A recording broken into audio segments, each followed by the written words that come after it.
Wait லாஸுக்கு 70% மேல contribute பண்றது நம்மளுடைய டயட் தான் அப்படின்னு உங்களுக்கே நல்லா தெரியும். ஆனா, இதுல எந்த டயட்ட ஃபாலோ பண்றது?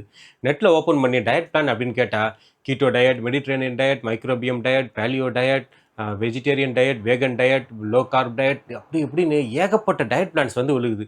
இதுல எந்த டயட் பிளான் சரி? இதுல எத கரெக்ட்டா ஃபாலோ பண்றது அப்படின்னு ஓவரா கன்ஃப்யூஷனா இருக்கா? கவலையப்படாதீங்க. இன்னைக்கு வீடியோல உங்களுக்கான டயட் பிளான நீங்களே எப்படி வந்து பெர்சனலா டிசைன் பண்றது அப்படிங்கிற கம்ப்ளீட் இன்ஃபர்மேஷன நான் டீட்டெயிலா சொல்லித் தர போறேன். வாங்க வீடியோக்குள்ள போலாம்.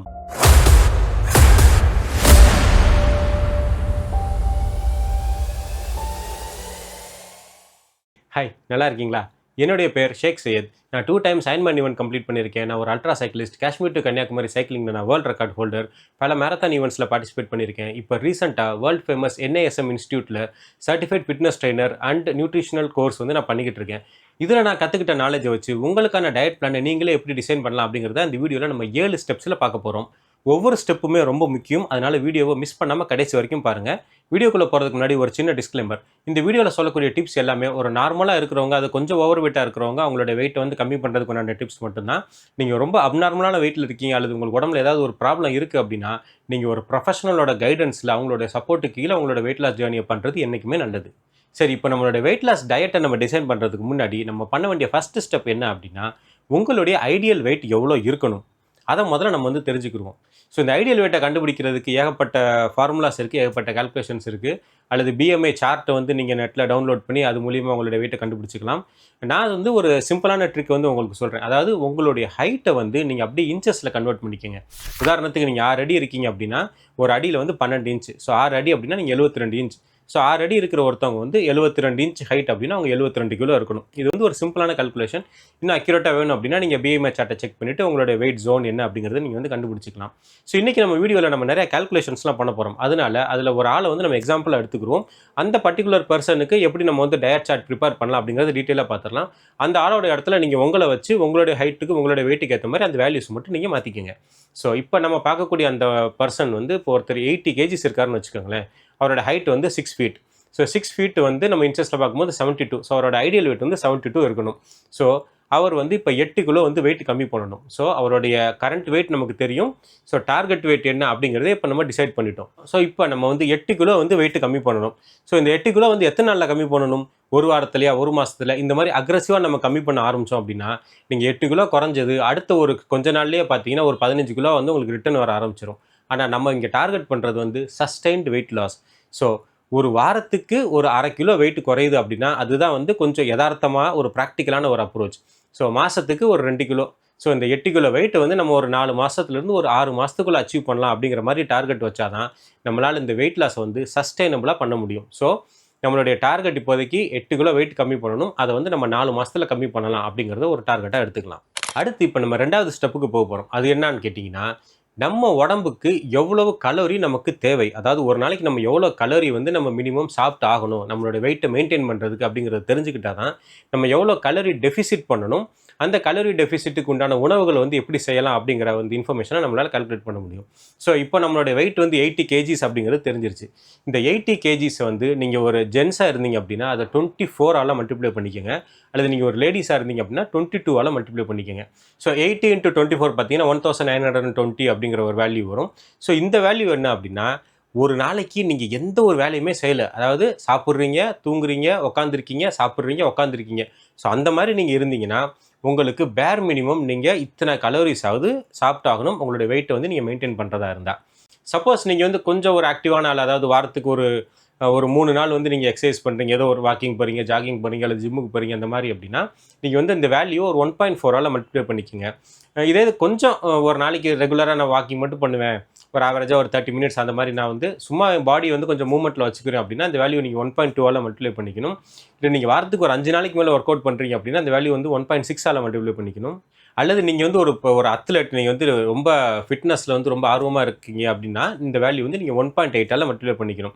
ஸோ இப்போ நம்ம கால்குலேஷன் பர்பஸுக்காக ஒரு ஆவரேஜான ஒரு ஆள் வாரத்துக்கு ஒரு 3 நாள் வந்து ஒர்க் அவுட் பண்ணுற மாதிரி ஒரு ஆளை நம்ம வச்சுக்கிட்டோம் அப்படின்னு பார்த்தீங்கன்னா, ஸோ நம்ம வந்து 1.4 இந்த வேல்யூ மல்டிப்ளை பண்ணணும். ஸோ 1920 × 1.4 போட்டிங்கன்னா 2688 அப்படின்ற ஒரு வேல்யூ வரும். ஸோ அப்ராக்சிமேட்டாக ஒரு நாளைக்கு வந்து நீங்கள் 2600 கலோரி வந்து சாப்பிட்டீங்கன்னா தான் உங்களோட இந்த வெயிட் வந்து நம்மளால் மெயின்டைன் பண்ண முடியும். பட் நம்ம இப்போது வெயிட் லாஸ் வந்து பண்ண போகிறோம் இல்லையா? ஸோ இதுக்கு வந்து நம்ம கலோரி டெஃபிசிட் வந்து ஃபாலோ பண்ணணும். ஸோ நம்ம வந்து ஒரு ஆவரேஜாக ஒரு 500 கலோரிஸ் வந்து ஒரு நாளைக்கு கம்மியாக சாப்பிட்லாம் அப்படிங்கிற ஒரு கோலாக வச்சுக்கலாம். ஏன் 500 கலோரிஸ்ன்னு கேட்டிங்கன்னா, 1 கிலோ பாடி ஃபேட் இருக்குது பார்த்தீங்களா, அது வந்து கிட்டத்தட்ட 8000 கலோரிஸ். கால்குலேஷன் பர்பஸ்க்காக நான் கொஞ்சம் ரவுண்ட் வேல்யூவாகவே சொல்கிறேன். ஸோ 1 கிலோ ஃபேட் வந்து 8000 கலோரிஸ். ஸோ இந்த 8000 கலோரிஸ் வந்து நீங்கள் ஒரு நாளைக்கு 500 கலோரிஸை கம்மி பண்ணுறீங்கன்னா, இந்த 8000 கலோரிஸை குறைக்கிறதுக்கு உங்களுக்கு கிட்டத்தட்ட வந்து ஒரு 2 வாரம் வந்து டைம் எடுக்கும். அதாவது 1 கிலோ வெயிட் குறையிறதுக்கு உங்களுக்கு 2 வாரம் டைம் எடுக்கும். அப்போ நம்ம 8 கிலோ வெயிட் குறைக்கிறோம் அப்படின்னா, நம்ம வந்து 4 மாசத்துல இந்த டார்கெட் அச்சீவ் பண்ணலாம். அதனால நம்ம வந்து ஒரு நாளைக்கு 500 கலோரிஸ் அப்படிங்கிறத ஒரு டார்கெட்டா எடுத்துக்கிறோம். 500, 600 இதுக்கு மேலே வந்து நீங்கள் கேலரிஸை கம்மி பண்ணாதீங்க. அப்படி பண்ணீங்கன்னா நம்ம பாடியோட மெட்டபாலிசமே வந்து சேஞ்ச் ஆக ஆரம்பிச்சிடும். இன்னொன்று நம்ம ஃபேட் லாஸ் பண்ணுறதுக்கு பதிலாக மசில் லாஸ் பண்ண ஆரம்பிச்சிருவோம். அதனால் 500 கலோரி அப்படிங்கிறது ஒரு வேல்யூவாக வச்சுக்கோங்க. வெயிட் லாஸ் வந்து கிராஜுவலாக இருக்கிற மாதிரி பார்த்துக்கோங்க. டிராஸ்டிக்காக வெயிட் லாஸ் ஆச்சு அப்படின்னா நம்ம பாடிக்கு வந்து அது கெடுதலை தான் தரும். இன்னொன்று எவ்வளோ வேகமாக வெயிட் குறையுதோ அந்த வெயிட் வந்து சீக்கிரமாகவே ஆட் ஆக ஆரம்பிச்சிடும். ஸோ 500 கலோரிஸ் அப்படிங்கிறதே ஒரு கான்ஸ்டன்ட்டான வேல்யூவாக நம்ம வச்சுக்கலாம். ஸோ 2600லேருந்து நம்ம ஒரு 500 அல்லது 600 கலோரிஸை குறைக்கிறோம் அப்படின்னா, ஒரு நாளைக்கு நம்ம சாப்பிட வேண்டிய உணவுடைய அளவு வந்து கிட்டத்தட்ட 2000 கலோரிஸ். ஸோ நம்ம ஃபஸ்ட்டு ஸ்டெப்பில் நம்மளுடைய டார்கெட் வெயிட் எவ்வளோ அப்படிங்கிறத பார்த்துட்டோம். இப்போ 2வது ஸ்டெப்பில் இந்த டார்கெட் வெயிட்டை அச்சீவ் பண்ணுறதுக்கு நம்ம எவ்வளோ கலோரி உணவுகளை சாப்பிடணும் அப்படிங்கிறத டிசைட் பண்ணியாச்சு. இப்போ அடுத்து 3வது ஸ்டெப்புக்கு போகலாம். அதாவது இந்த 2000 கலோரியை நம்ம வந்து எப்படி மேக்ரோ நியூட்ரியன்ஸாக கன்வெர்ட் பண்ணணும். அதாவது எவ்வளோ ப்ரோட்டீன் சாப்பிடணும், எவ்வளோ கார்போஹைட்ரேட் சாப்பிடணும், எவ்வளோ ஃபைபர், எவ்வளோ ஃபேட் அப்படிங்கிறத இந்த ஸ்டெப்பில் டிசைட் பண்ண போகிறோம். ஸோ இந்த 2000 கலோரிஸை நம்ம எப்படி டிவைட் பண்ண போகிறோம் அப்படின்னா, இந்த 2000 கலோரிஸில் 40% வந்து நமக்கு ப்ரோட்டீன் மூலியமாக கிடைக்கணும். அதாவது 800 கலோரி வந்து நமக்கு ப்ரோட்டீன் மூலியமாக வரணும். அடுத்து ஒரு 30% அதாவது ஒரு 600 கலோரிஸ் வந்து நமக்கு கார்போஹைட்ரேட் மூலியமாக வரணும். அடுத்து ஒரு 15% வந்து நமக்கு ஃபைபர் மூலியமாக வரணும். அடுத்து ஒரு 15% வந்து நமக்கு ஹெல்த்தி ஃபேட்ஸ் மூலியமாக வரணும். ஸோ நம்மளுடைய உணவு வந்து ஒரு நாளைக்கு இந்த மாதிரி இந்த காம்போசிஷனில் வந்து இருக்க போகுது. ஸோ இப்போ 800 கலோரி நமக்கு ப்ரோட்டீன் மூலியமாக வரணும் அப்படின்னா, 1 கிராம் ஆஃப் ப்ரோட்டீனில் வந்து 4 கலோரிஸ் இருக்குது. அப்போது 800 கலோரி நமக்கு கிடைக்கணும் அப்படின்னா அதை 4ஆல் டிவைட் பண்ணிக்கோங்க. நமக்கு வந்து 200 கிராம் அளவுக்கு ஒரு நாளைக்கு நம்ம ப்ரோட்டீன் சாப்பிட்டாகணும். அதே மாதிரி 1 கிராம் கார்போஹைட்ரேட்டில் வந்து 4 கலோரிஸ் இருக்குது. ஸோ 600 கலோரிஸ் வந்து நமக்கு கார்போஹைட்ரேட் மூலியமாக வரணும் அப்படின்னா, நம்ம ஒரு நாளைக்கு வந்து 150 கிராம் வந்து நம்ம கார்போஹைட்ரேட்ஸ் உணவு வந்து சாப்பிட்ணும். ஆனால் ஃபேட்டை பொறுத்த வரைக்கும் 1 கிராம் ஃபேட்டில் 9 கலோரிஸ் இருக்குது. ஸோ நமக்கு 300 கலோரி வந்து ஃபேட் மூலியமாக வரணும் அப்படின்னா, அந்த 300 நம்ம 9ஆல் டிவைட் பண்ணோம் அப்படின்னா நமக்கு வந்து ஒரு 35 கிராம் வந்து ஃபேட் வரும். ஸோ ஒரு நாளைக்கே நம்ம 35 கிராம் தான் வந்து ஃபேட் சாப்பிட்ணும். அடுத்து ஃபைபரை பார்க்கும்போது 1 கிராம் ஃபைபரில் வந்து 2 கலோரிஸ் இருக்குது. ஸோ நம்ம 300 கலோரிஸ் நமக்கு ஃபைபர் மூலியமாக கிடைக்கணும் அப்படின்னா, நமக்கு ஒரு நாளைக்கு ஒரு 150 கிராம் அளவுக்கு நம்ம வந்து வெஜிடபிள் சாப்பிட்ணும். ஸோ ஓரளவுக்கு உங்களுக்கு ஒரு ஐடியா கிடச்சிருக்குன்னு நினைக்கிறேன். ப்ரோட்டீன் எவ்வளோ இருக்கணும், கார்போஹைட்ரேட்ஸ் எவ்வளோ இருக்கணும், ஃபைபர் எவ்வளோ இருக்கணும், ஃபேட் எவ்வளோ இருக்கணும் அப்படின்னு. ஸோ இதை வந்து நம்ம ஒரு நாளைக்கு நம்மளுடைய உணவில் நம்ம 3 வேளை உணவுலையும் அல்லது 4 வேளை உணவுலையும் இது எல்லாமே வந்து நமக்கு ஈக்குவலாக டிவைட் பண்ணி கிடைக்கிற மாதிரி நம்மளுடைய டயட் பிளான் வந்து அடுத்த ஸ்டெப்பில் வந்து நம்ம டிசைன் பண்ண போகிறோம். ஸோ ஸ்டெப் நம்பர் 4 நம்மளுடைய மீல் பிளான் வந்து எப்படி இருக்கணும். ஸோ காலையில் ஒரு 6 மணிக்கு வந்து ஒரு ப்ரீ ஒர்க் அவுட்டுக்காக ஏதாவது ஒரு சின்னதாக ஒரு வாழைப்பழம் அல்லது ஒரு 2 பேரிச்சம்பழம் இது மாதிரி ஏதாவது சாப்பிட்டுட்டு ஒரு பிளாக் காஃபி ஏதாவது ஒரு தண்ணி சுடு தண்ணி இது மாதிரி குடிச்சிட்டு நீங்கள் வந்து ஒரு ஒர்க் அவுட் பண்ணுறீங்க. ஒர்க் அவுட் பண்ணி முடிச்சதுக்கப்புறம் ஒரு ப்ரோட்டீன் ஷேக் வந்து எடுத்துக்கோங்க. வே ப்ரோட்டீன் எடுக்கலாம் அல்லது வேறு ஏதாவது ப்ரோட்டீன் ஷேக் கூட நீங்கள் எடுத்துக்கலாம்.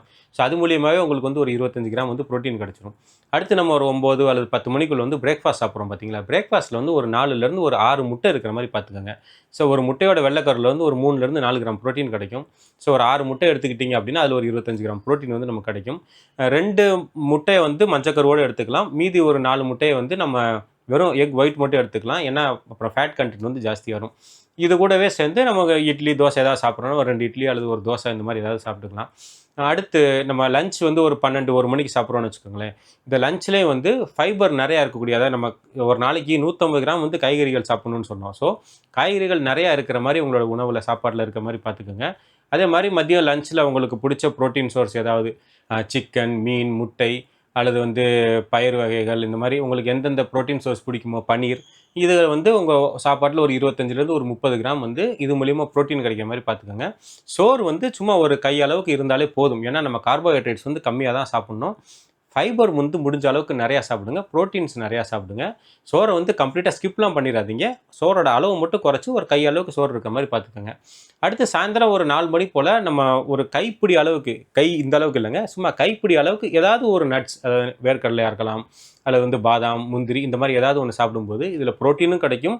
அதோடு சேர்ந்து நம்ம உடம்புக்கு தேவையான ஹெல்த்தியான ஃபேட்டும் வந்து கிடைக்கும். ப்ளஸ் இது கூட சேர்ந்து நம்ம ஒரு பாலோ அல்லது வந்து மோர் இந்த மாதிரி ஏதாவது ஒன்று சாப்பிட்டுக்கலாம். சாயந்தரம் நம்மளுடைய டின்னர் வந்து ரொம்ப முக்கியமானது. இந்த டின்னரை வந்து முடிஞ்ச வரைக்கும் 7 மணிக்கு முன்னாடி சாப்பிட்றது ஒரு வழக்கமாக வச்சுக்கோங்க. டின்னர்லையும் ஃபைபர் நிறையா இருக்கிற மாதிரியும், ப்ளஸ் அதில் ஒரு 25 கிராம் வந்து புரோட்டீன் உங்களுக்கு கிடைக்கிற மாதிரியும், கொஞ்சம் கார்போஹைட்ரேட்ஸ் இருக்கிற மாதிரியும் நீங்கள் பார்த்துக்கோங்க. ஸோ டின்னர் சாப்பிட்றதுக்கும் நம்ம தூங்குறதுக்கும் ஒரு 3 மணி நேரமாவது கேப் இருக்கணும். ஸோ இந்த மாதிரி நம்மளுடைய பெர் டே உணவை வந்து நம்ம டிஃபைன் பண்ணி வச்சுட்டோம் அப்படின்னா, நம்மளோட வெயிட் லாஸ் கோல்ஸ் வந்து நம்ம ரொம்ப சுலபமாக அச்சீவ் பண்ணிட முடியும். அடுத்து ஸ்டெப் நம்பர் 5. இந்த புரோட்டீன் கால்குலேஷன்லாம் வந்து எனக்கு ரொம்ப கஷ்டமாக இருக்குது. இதை வந்து ஃபாலோ பண்ணுறது ரொம்ப சிரமமாக இருக்கும் போல தெரியுது அப்படின்னா, அதுக்கு சிம்பிளான ஒரு மெத்தட் சொல்கிறேன். நம்மளுடைய உள்ளங்கை இருக்குது பார்த்தீங்களா? உள்ளங்கை அளவுக்கு உங்களுடைய சாப்பாட்டில் வந்து புரோட்டீன் இருக்கணும். சிக்கன் எடுத்துக்கிட்டிங்கன்னா, இதில் என்ன ஒரு 5, 6 பீஸ் சிக்கன் வைக்கலாமா? ஸோ அவ்வளோ வந்து உங்கள் புரோட்டீன் சாப்பாட்டில் வந்து புரோட்டீன் இருக்க மாதிரி பார்த்துக்கோங்க. ஒரு மீன் சாப்பிட்றீங்க அப்படின்னா, ஒரு 2 மீன் துண்டு வச்சிங்கனாலே இந்த சைஸ்க்கு வந்துடும். ஸோ நம்மளுடைய உள்ளங்கை அளவுக்கு நம்மளுடைய தட்டில் வந்து புரோட்டீன் இருக்கணும். அடுத்து நம்மளுடைய கை வந்து இப்படி ஒரு கப்பு மாதிரி நம்மளுடைய கை வச்சோம் அப்படின்னா எவ்வளோ இருக்கும்? அந்த ஷேப் அளவுக்கு நம்மளுடைய சாப்பாட்டில் வந்து கார்போஹைட்ரேட்ஸ் இருக்கணும். சோறு வந்து இந்த அளவுக்கு தான் இருக்கணும். ஃபைபர் பார்த்தீங்க அப்படின்னா, அதாவது காய்கறிகள் பார்த்தீங்க அப்படின்னா 2 கை அளவுக்கு, அதாவது நம்ம சோறு எவ்வளோ வச்சோமோ அதில் கிட்டத்தட்ட டபுள் குவான்டிட்டி வந்து நம்ம சாப்பாட்டில் வந்து ஃபைபர் காய்கறி உணவுகள் இருக்கிற மாதிரி பார்த்துக்கோங்க. நம்மளுடைய கட்டவரல் இருக்குது பாருங்கள், இந்த சைஸு இதுலேயும் பாதி கட்டவரல் இவ்வளோ தான் வந்து நம்மளுடைய சாப்பாட்டில் வந்து ஃபேட் இருக்கணும். சரிங்களா? ஸோ உங்களுடைய முழு உணவையும் வந்து நீங்கள் வெயிட் போட்டு இதெல்லாம் பண்ணிக்கிறதுக்கு பதிலாக நம்மளுடைய கைகளை வச்சே நம்மளுடைய உணவு நம்மளுடைய பிளேட்டில் எவ்வளோ இருக்கணும் அப்படிங்கிறத கொஞ்சம் ஈஸியாக வந்து நம்மளால் டிஃபைன் பண்ணிட முடியும். அடுத்து 6வது ஸ்டெப், நீங்கள் இன்னும் வந்து அக்யூரேட்டாக உங்களோட இதை கால்குலேட் பண்ணணும் அப்படின்னா, நிறையா ஃபிட்னஸ் ஆப் இருக்குது. அதாவது நம்மளுடைய டயட்டை வந்து மானிட்டர் பண்ணுறதுக்கு நிறைய ஆப் இருக்குது. மை ஃபிட்னஸ் பால் அப்படின்னு ஒரு ஆப் இருக்குது. யாசியோன்னு ஒரு ஆப் இருக்குது. ஹெல்த்திஃபை மீ அப்படின்னு ஒரு ஆப் இருக்குது. இந்த ஆப்லலாம் என்னென்னா, நீங்கள் வந்து உங்களுடைய சாப்பாட்டை ஒரு ஃபோட்டோ எடுத்தீங்கனாலே அதில் வந்து எந்தெந்த குவான்டிட்டி எவ்வளோ இருக்குது, அதில் ப்ரோட்டீன் எவ்வளோ இருக்குது, அதில் கார்ப்ஸ் எவ்வளோ இருக்குது அப்படிங்கிறது அதுவே வந்து ஈஸியாக வந்து பிரேக் அவுட் பண்ணி சொல்லிடும். ஸோ கொஞ்ச நாளைக்கு இந்த ஆப் வந்து உங்களுடைய ஃபோனில் நீங்கள் டவுன்லோட் பண்ணிவிட்டு, நீங்கள் சாப்பிட்றது ஏன்னா நம்ம இந்த பிளான் வந்து நம்ம புதுசாக பண்ணுறோம் இல்லையா, நமக்கு எப்போ எவ்வளோ பண்ணுறோம் அப்படின்னு நமக்கு தெரியாது. ஸோ இந்த மாதிரி டெக்னாலஜியை நம்ம யூஸ் பண்ணி நம்ம சாப்பிட்றது வந்து நம்ம ரெகுலராக ட்ராக் பண்ணும்போது, அன்றைக்கி தேவையான ப்ரோட்டீனை வந்து நம்ம கரெக்டாக சாப்பிட்டோமா, அன்றைக்கி தேவையான ஃபைபர் வந்து நமக்கு கிடைச்சா அப்படிங்கிறத இந்த மாதிரி ஆப்ஸ் மூலிமா ட்ராக் பண்ணுறது நம்மளோட வெயிட் லாஸ் கோல்ஸ் வந்து கரெக்டான முறையில் அச்சீவ் பண்ணுறதுக்கு டெக்னாலஜியை யூஸ் பண்ணி ரொம்ப சரியான முறையில் அக்யூரேட்டாக பண்ணுறதுக்கு இன்னும் ரொம்ப ஹெல்ப்ஃபுல்லாக எஃபெக்டிவாகவும் இருக்கும். ஃபைனலாக 7வது ரொம்ப முக்கியமானது என்ன அப்படின்னு கேட்டிங்கன்னா, நம்மளுடைய வெயிட் லாஸ் வந்து நமக்கு சஸ்டெயினபுளாக இருக்கணும். சரிங்களா? கொஞ்ச நாளைக்கு வெயிட்டை குறைச்சிட்டு திருப்பி நம்மளோட வெயிட் வந்து கூடிடக்கூடாது. அதுக்கு நம்ம செய்ய வேண்டியது என்ன அப்படின்னா, முதல் விஷயம் நம்மளுடைய தூக்கம் வந்து 8 மணி நேரம் தூக்கம் வந்து நமக்கு மஸ்ட். ஸோ தூக்கம் எப்போல்லாம் கம்மியாகுதோ அப்போல்லாம் நம்ம உடம்புல வந்து கார்ட்டிசால் ஹார்மோன் வந்து இன்க்ரீஸ் ஆக ஆரம்பிச்சிடும். கார்ட்டிசால் இன்க்ரீஸ் ஆச்சுனாலே நம்ம பாடி வந்து ஃபேட் பர்னிங்லேருந்து ஃபேட் ஸ்டோரேஜ் ப்ராசஸ்க்கு ஆட்டோமேட்டிக்காக மாற ஆரம்பிச்சிடும். ஸோ அதனால் தூக்கத்தில் வந்து காம்ப்ரமைஸ் பண்ணாதீங்க. உங்களுடைய இரவு உணவுக்கும் தூக்கத்துக்கும் நடுவில் வந்து ஒரு 3 மணி நேரமாவது கேப் இருக்கிற மாதிரி பார்த்துக்குங்க. ஒரு நாளைக்கு வந்து ஒரு 8000லேருந்து 10,000 ஸ்டெப் வந்து நாள் பூரா நீங்கள் நடக்கிற மாதிரி பார்த்துங்க. காலைல எந்திரிச்சேன் 2 மணி நேரம் நான் கண்டினியூஸாக வாக்கிங் பண்ணேன், அதுக்கப்புறம் நாள் பூரா நான் உட்காந்துக்கிட்டே இருப்பேன் அப்படிங்கிறது வந்து நமக்கு பெனிஃபிட் தராது. 1 மணி நேரத்துக்கு ஒருக்கா நம்ம ஒரு 500 ஸ்டெப் அந்த மாதிரி நடக்கிற மாதிரி நாள் பூரா வந்து நம்ம இந்த மாதிரி கண்டினியூஸாக நம்மளோட பாடி ஆக்டிவாக இருக்க மாதிரி பார்த்துக்கிறது ரொம்ப முக்கியம். அதை விட ரொம்ப முக்கியமானது, இந்த ப்ராசஸ் நடந்துக்கிட்டு இருக்கும்போது வெயிட் லாஸ் நடக்குதா அப்படின்ட்டு டெய்லி வந்து நீங்கள் வெயிட்டை வந்து செக் பண்ணாதீங்க. ஏன்னா நம்ம வந்து லைட்டாக தண்ணி குடித்தாலுமே பார்த்தீங்கன்னா நம்ம உடம்புல வந்து ஒரு 200 கிராம் வந்து வெயிட் ஏறிடும். அன்றைக்கி ஒழுங்காக நம்ம டாய்லெட் போகலாம் அப்படின்னா ஒரு 1/2 கிலோ வந்து வெயிட் ஜாஸ்தி காமிக்கும். ஸோ இந்த மாதிரி சின்ன சின்ன ஃப்ளக்சுவேஷன் வந்து நம்ம உடம்புல இருந்துக்கிட்டே தான் இருக்கும். நம்ம டெய்லி இப்போ வெயிட் செக் பண்ணுறோம்னு வச்சுக்கோங்களேன், என்னடா நேற்று வந்து 1/2 கிலோ கம்மியாக காட்டுச்சு, இன்றைக்கி வந்து மறுபடியும் 1 கிலோ ஜாஸ்தியாக காமிக்குது, நம்ம என்ன பண்ணணும்னு தெரியல, வெயிட் கூடிருச்சு அப்படின்னு நம்ம நினைக்கும் போதே பார்த்தீங்கன்னா நம்மளுடைய ஸ்ட்ரெஸ் லெவல்ஸ் வந்து கூடிக்கிட்டே போகும். இதுவே வந்து நம்மளுடைய வெயிட் லாஸ் ப்ராக்ரஸை வந்து தடை பண்ணுறதுக்கு ஒரு மிகப்பெரிய காரணியாக அமைஞ்சிடும். அதனால் 2 வாரத்துக்கு கம்மியாக நீங்கள் வந்து வெயிட் செக் பண்ணவே பண்ணாதீங்க. அந்த ப்ராசஸ் வந்து நடந்துக்கிட்டே இருக்கும். அது வந்து அப்ஸ் அண்ட் டவுன், எப்போவுமே ஒரு கிராஃப் வந்து ஸ்ட்ரெயிட் லைனாக இருக்காது. அது அப் ட்ரெண்டில் போனாலும் சரி, டவுன் ட்ரெண்டில் போனாலும் சரி, கொஞ்சம் மேலே கீழே ஏற்றி இறங்கி தான் அந்த மாதிரி தான் இருக்கும். அதனால் அடிக்கடி வெயிட் செக் பண்ணுறதை நிப்பாட்டிடுங்க. இது வந்து ரொம்ப ரொம்ப முக்கியமான விஷயம். நிறைய பேர் வந்து தங்களுடைய கோல்ஸில் வந்து ஸ்லிப் ஆகிறதுக்கு காரணமே ரொம்ப மைன்யூட்டாக ட்ராக் பண்ணுறோம் அப்படின்னு சொல்லிட்டு ரொம்ப டிமோட்டிவேட் ஆயிடுவாங்க. டிப்ரெஷனில் போயிட்டு நம்ம பண்ணுறது எதுவுமே வந்து ஒர்க் அவுட் ஆக மாட்டேங்குது, அதனால் இது தேவையில்லைன்னு சொல்லிட்டு மொத்தமாக எல்லாத்தையும் வந்து கிவ் அப் பண்ணிடுறாங்க. அதனால் டெய்லி வந்து வெயிட் வந்து என்றைக்குமே செக் பண்ணாதீங்க. அடுத்து ரொம்ப முக்கியமானது என்ன அப்படின்னு கேட்டிங்கன்னா, நம்ம இந்த ப்ராசஸ் வந்து சஸ்டைனபிளாக இருக்குன்னு சொன்னோம் இல்லையா, அதனால 80% உங்களால் ஃபாலோ பண்ண முடிஞ்சாலே நீங்கள் வந்து சக்ஸஸ்ஃபுல்லாக பண்ணிக்கிட்டு இருக்கீங்கன்னு அர்த்தம். ஏன்னா 100% வந்து யாராலையும் வந்து ரொம்ப அக்யூரேட்டாக வந்து ஃபாலோ பண்ண முடியாது. ஸோ ஒரு நாள் வந்து சப்போஸ் மிஸ் ஆயிடுச்சு, அன்றைக்கி ஒரு கல்யாணத்துக்கு போகிறோம், அன்றைக்கி வந்து கரெக்டான முறையில் நமக்கு ப்ரோட்டீனோ இதுவோ சாப்பிட முடியல, கொஞ்சம் எக்ஸ்ட்ரா வந்து கார்போஹைட்ரேட் சாப்பிட்டோமா பரவாயில்ல, மற்ற நாள் வந்து நம்ம சாப்பிட்றோம் இல்லையா, நம்ம கரெக்டாக மெயின்டைன் பண்ணுறோம் இல்லையா, அதுதான் நமக்கு ரொம்ப முக்கியம். என்றைக்கே ஒரு நாள் வந்து ஃப்ரெண்ட்ஸோட வெளியே போகிறோம், அல்லது ஒரு பார்ட்டிக்கு போகிறோம், ஒரு கல்யாணம், ஒரு திருவிழா அல்லது சொந்தக்காரங்க வீட்டுக்கு போகிறோம், இப்படி வந்து வாரத்துக்கு ஒரு நாள் மிஸ் ஆகிறது வந்து ஓகே. ஸோ 80% உங்களால் அக்யூரேட்டாக ஃபாலோ பண்ண முடியுதா, அதுக்கே வந்து நீங்கள் உங்களுக்கு ஒரு சபாஷ் சொல்லிக்கலாம். ஸோ 100% ஃபாலோ பண்ணணும்னு நினச்சோம் அப்படின்னா, நம்ம ஒரு நாள் 2 நாள் அதை மிஸ் பண்ணும்போதே நம்ம ரொம்ப டிமோட்டிவேட் ஆகி அதை கிவ் அப் பண்ண ஆரம்பிச்சிடுவோம். ஸோ 80-20 ரூலை ஃபாலோ பண்ணுங்கள். 20% வந்து கொஞ்சம் டிவியேட் ஆகுதுன்னா ஓகே, பட் 80% வந்து நம்ம அதை ஃபாலோ பண்ணுறோமா, அதுதான் வந்து நம்மளுடைய சஸ்டைனபிலிட்டிக்கு வந்து ரொம்ப முக்கியம். ஸோ இந்த டயட் பிளானில் சொன்ன கால்குலேஷன்ஸை நீங்கள் ஒரு 1/2 மணி நேரம் ஸ்பெண்ட் பண்ணி நீங்கள் வந்து ஒரு பேப்பரில் எழுதி வச்சுக்கிட்டீங்க அப்படின்னாலே உங்களுக்கான டயட் பிளானை வந்து நீங்களே கிரியேட் பண்ணிடலாம். நீங்கள் ரெகுலராக எந்த சாப்பாடை சாப்பிடுவீங்களோ அதை கரெக்டான முறையில் நம்ம போர்ஷன் கண்ட்ரோல் பண்ணுறது மூலியமாகவே உங்களோட வெயிட் லாஸ் கோல்ஸ் வந்து ரொம்ப சுலபமாக அச்சீவ் பண்ணிட முடியும். ஸோ வெயிட் லாஸ் பண்ணணும்னு ஆர்வமாக காத்துட்டு இருக்கிற உங்களுடைய ஃப்ரெண்ட்ஸ் அண்ட் ஃபேமிலி மெம்பர்ஸ்க்கு மறக்காமல் இந்த வீடியோ ஷேர் பண்ணுங்கள். இந்த வீடியோ உங்களுக்கு ஹெல்ப்ஃபுல்லாக இருந்துச்சு அப்படின்னா மறக்காமல் லைக் பண்ணுங்கள். உங்களுடைய வெயிட் லாஸ் கோல்ஸை ரொம்ப சுலபமாக அச்சீவ் பண்ணுறதுக்கு நம்ம சேனல் சார்பாக உங்கள் எல்லாருக்கும் என்னுடைய வாழ்த்துக்கள். அடுத்து இதே மாதிரி ஒரு இன்ட்ரெஸ்டிங்கான இன்ஃபர்மேட்டிவான வீடியோவில் மீட் பண்ணுறேன். பாய்.